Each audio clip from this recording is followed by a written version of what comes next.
Dress ఏంటి, ఈ place ఏంటి, పోలీసులు ఏంటి, ఏంట్రా ఎందుకు ఇక్కడ తీసుకొచ్చావు? ఏం లేదురా, చిన్న అడ్వెంచర్ చేద్దామని. అడ్వెంచరా? నాకు చిన్నప్పటి నుంచి సాహసాలు చేయడం అంటే భలే ఇష్టం రా. ఈ సుమ గాలిద్దామా, ఆ బైక్ సీట్ చింపేద్దామా, ఏం చేద్దాం చెప్పరా? చెప్పు. అవేం కాదురా, లోపల ఎవిడెన్స్ రూమ్ లో మనకు కావాల్సిన ఫోటోలు నెగిటివ్లు ఉన్నాయి, అవి ఎత్తుకొచ్చేద్దాం అంతే. ఏం కావాలి సార్?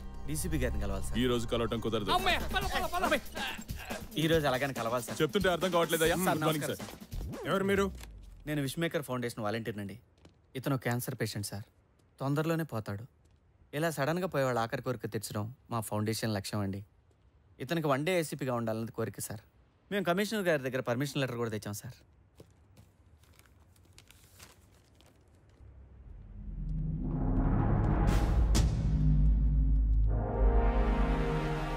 సార్ వీళ్ళిద్దరు ఈ రోజంతా ఇక్కడే ఉంటారు. ఈ రోజుకి ఇతనే నీ కేసీపీ. ఈ ఒక్కరోజు ఏ పోస్ట్ ఉంటే ఆ పోస్ట్ ఉండడం మంచి ఉందిరా బాయ్. నాకు ఇంకా ఛాన్స్ వస్తే హోమ్ మినిస్టర్ అయ్యి నాకు నేను ప్రమోషన్ ఇచ్చుకొని ఎస్ఐ పెట్టండి. What an idea sir ji. ACP గారి ప్లేస్ అంతా చూస్తారని చూపించమ్మా. ఈ స్ట్రాంగ్ రూమ్. ఓహో బాగుంది. ఆగొర్రి, ఇది రికార్డ్ రూము, ఇది ఎవిడెన్స్ రూము, ఇది మా డీసీపీ గారి రూము. సూపర్ గా ఇలా వెపన్స్ ఉంటాయి.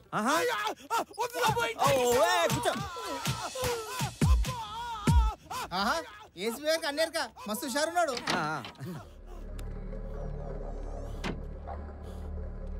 పనంతా నేనే చేయాలా? గంట సేపటి నుంచి కొట్టి కొట్టి చేతులు పడిపోతున్నాయి. మళ్ళీ షురూ చేసిర్రు.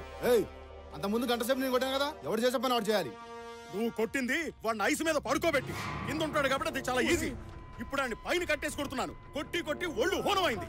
అయినా నిన్ను కాదు, సైకిల్ దొంగని ఈ రేంజ్ లో కొట్టమని ఆర్డర్ చేసిన ఏసీపీ అనాలి. అదంతా నాకు తెలీదు. సీనియర్ ఊకే ఇట్లా కొట్లాడితే ఎట్లా? అరే మల్లిగా నువ్వు అర్ధగంట కొట్టుపో. సైకిల్ దొంగతనం చేసినందుకే వాళ్ళు చైన్ తెప్పారు, నువ్వేమో టాస్క్ ఫోర్స్ లో దొంగతనం అంటున్నావు. ఏం కాదులే. నీకేం కాదు, నాకే కర్మ కర్మ. గాంతో లొల్లేందుకే నీకు? నువ్వు ఒక బీపీ గోలేసుకో. ఏడివేరు ఇల్లు ఈ డబ్బాలు ఉన్నాయంట్రా, వీటిలో ఎక్కడ నెతకాలి?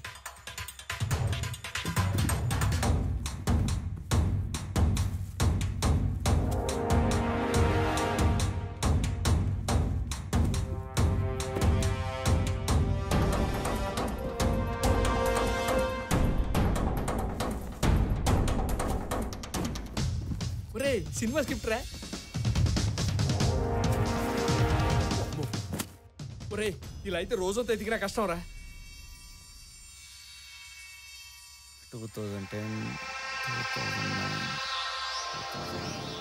లేదురా, వీటిలో ఉండదు. ఎందుకంటే ఈ బాక్సులన్నీ రెగ్యులర్గా ఎవిడెన్స్ కోసం కోర్టు తీసుకెళ్తారు. ఏదైనా పాత దాంట్లో పెట్టుంటాడు. అంటే ఓల్డ్ ఇయర్. కరెక్ట్, ఖచ్చితంగా పాత దాంట్లో. 1998, 97, 86, 78, 77, 77 లాస్ట్ రా.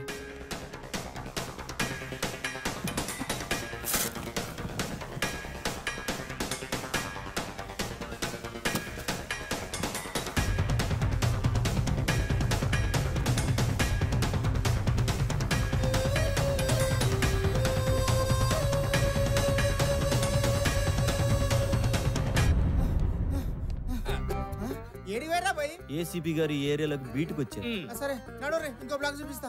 అక్కర్లేదు, మా ఏసీపీ గారు టైర్డ్ అయిపోయారు. ఈ రోజుకి ఇంక చాలు. పోలీస్ జాబ్ అప్పుడే బోర్ కొట్టిందా? ఇప్పుడు నీ లాయర్ అవుతా.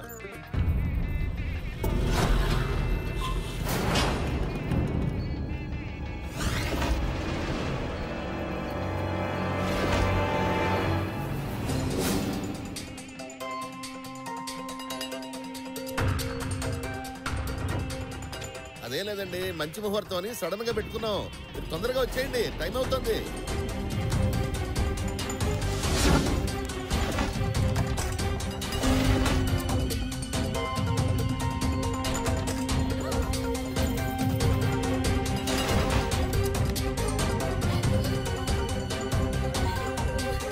అంజలి,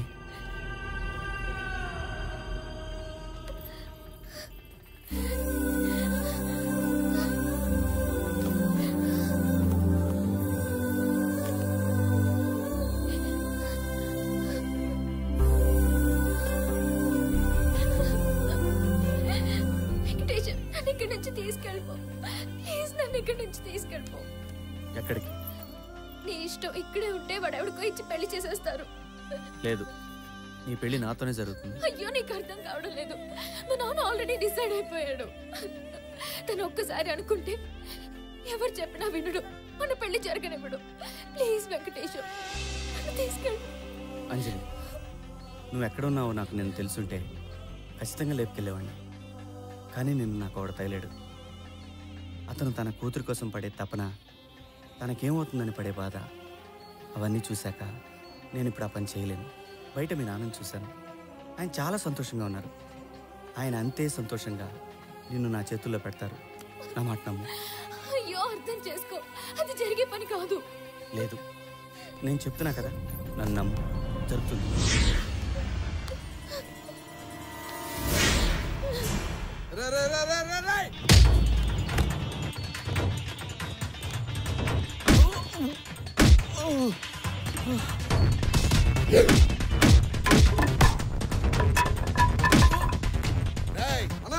ఏం జరుగుతుంది అక్కడ? ఆ వెంకటేశం గారు వచ్చి కాల్ చేస్తున్నాడు అన్న. లాక్ రండి వాడిని.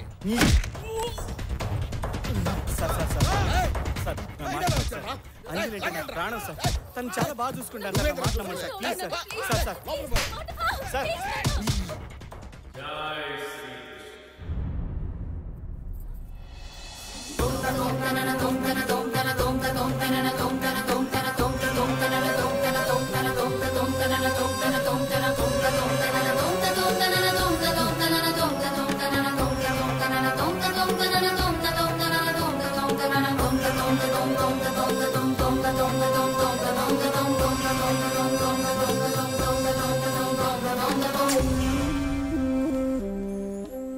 స్వామి, మీరిక్కడ?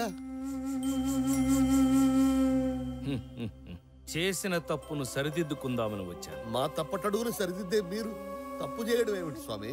భస్మాసురుణ్ణి కరుణించిన శివయ్య, సతీ సావిత్రికి వరమిచ్చిన యమధర్మరాజు, సీతమ్మనే అనుమానించిన రామయ్య, ఇలా లెక్కలేసుకుంటూ పోతే లెక్కలేనన్ని తప్పులు మా దేవతలే చేశారు. తప్పు చేయడం మానవనైజమే కాదు, మానైజం కూడా. ఆహా, తప్పప్పుల గురించి ఎంత బాగా సెలవిచ్చారు స్వామి. ఇదే విషయాన్ని భాగవతంలో వ్యాసుల వారు. పైగా నేను తప్పు చేసింది కూడా నా ప్రియభక్తుడివైన నీ విషయంలోనే. నా విషయంలోనా? అవును, నీ కూతురు పెళ్లి విషయంలో. నే చెప్పేది జాగ్రత్తగా విను. లోక కళ్యాణార్థం, నా భక్తుల సుఖ సంతోషాల కోసం నేను హిమాలయాల్లో తపస్సు చేస్తున్న సమయంలో ఓం కృష్ణాయ నమః, ఓం కృష్ణాయ నమః.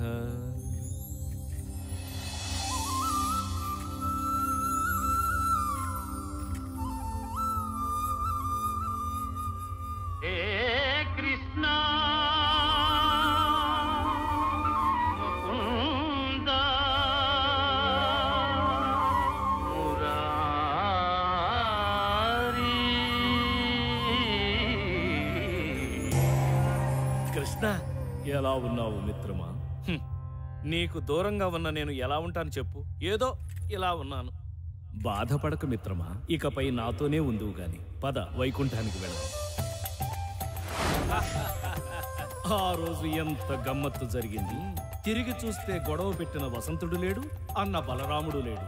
నువ్వేమో జారుకున్నావు, నేనొక్కడినే ఇరుక్కున్నా. గుర్తొచ్చింది. ఆ తర్వాత యశోదమ్మకు వచ్చిన పిచ్చి కోపానికి నాకెంత భయమేసింది. ఎంతైనా తల్లి ప్రేమ, తల్లి ప్రేమ. ప్రేమంటే గుర్తుకొచ్చింది. శివప్రసాద్ నీకు తెలుసు కదా? శివప్రసాద్ అంటే అదే కృష్ణ, నా ప్రియభక్తుడు. అతని కూతురు ఎవరినో ప్రేమించిందంట. పెళ్లి చేసేయమంటారా అని అడిగాడు. నేను కూడా చేసేయమని అన్నాను. ఆ తర్వాత ఆ అమ్మాయి భవిష్యత్తు కనిపించింది. అసలు ఏమీ బాగోలేదు.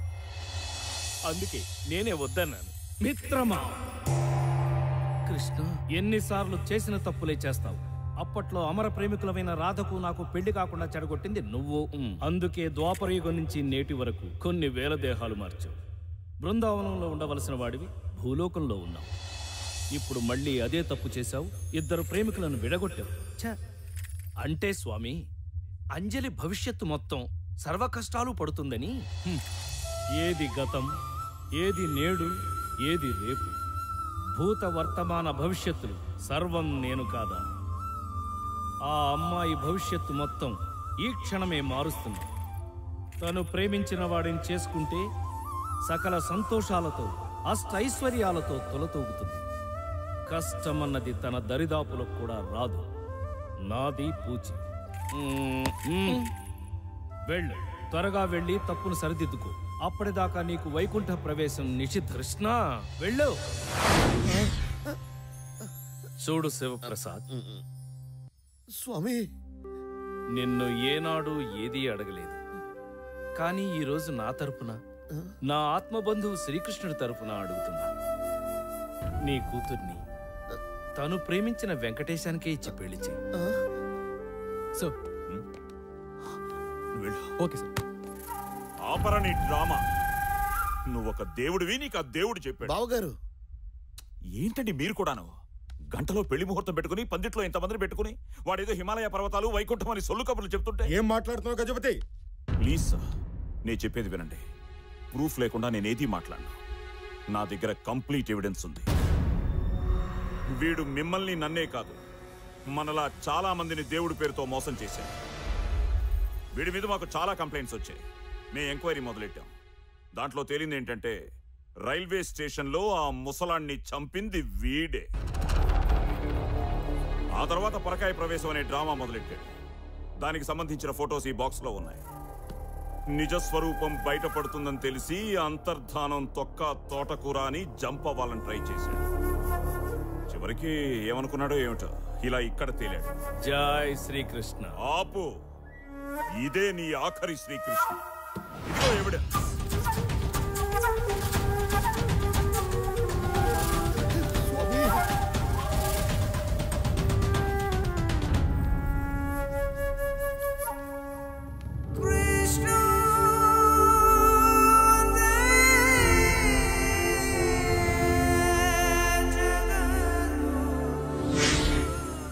అదేంటి? స్వామీజీ తావీజ్ మహిమ. స్వామివారు మా భక్తికి పరీక్ష పెట్టారు. ఆయన అసలు దేవుడే కాదని చెప్పారు. కానీ మేము నమ్మలా. మా భక్తి స్వచ్ఛమైంది. ఆయన పెట్టిన పరీక్షలో మేము పాస్ అయ్యాం. కానీ నువ్వు ఓడిపోయావు. చూసే కళ్ళు నమ్మే మనసును బట్టి ఉంటుందయ్యా. మేమందరం స్వామి వారిని దేవుడని కొలిచాము.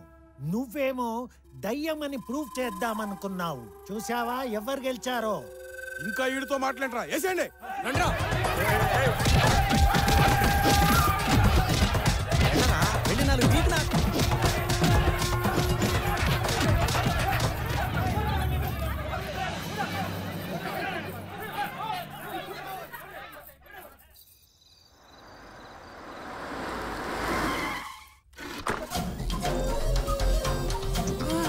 స్వామి, అది నేనేరా.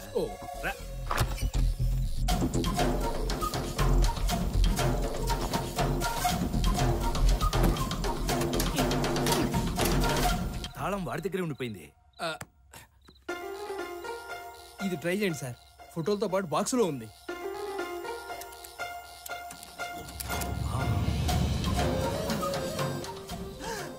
బ్యాంకులో కన్నా బాబాల దగ్గరే డబ్బు ఎక్కువ ఉంది.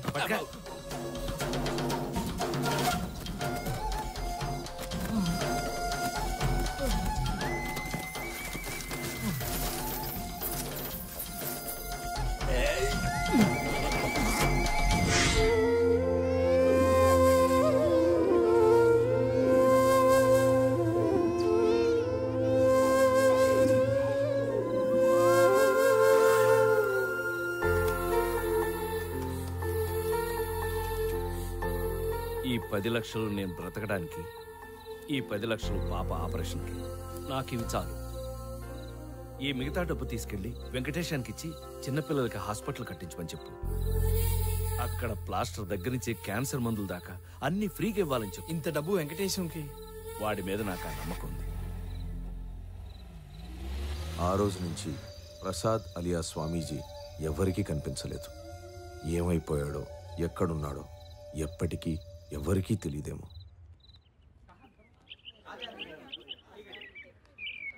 एकदम फ्रेश है साहब. స్వామి గుడి కడుతున్నాం, చందా ఇవ్వండి స్వామి. గుడా ఎవరికి? ఈ దేవునికే స్వామి. ఎవరితను? ఆయన తెలీదా స్వామి? పరకాయ స్వామి అని ఎన్నో మహిమలున్న దేవుడు. గుడి ఎక్కడ కడుతున్నారు? అది ఇక్కడ దగ్గరలోనే స్వామి.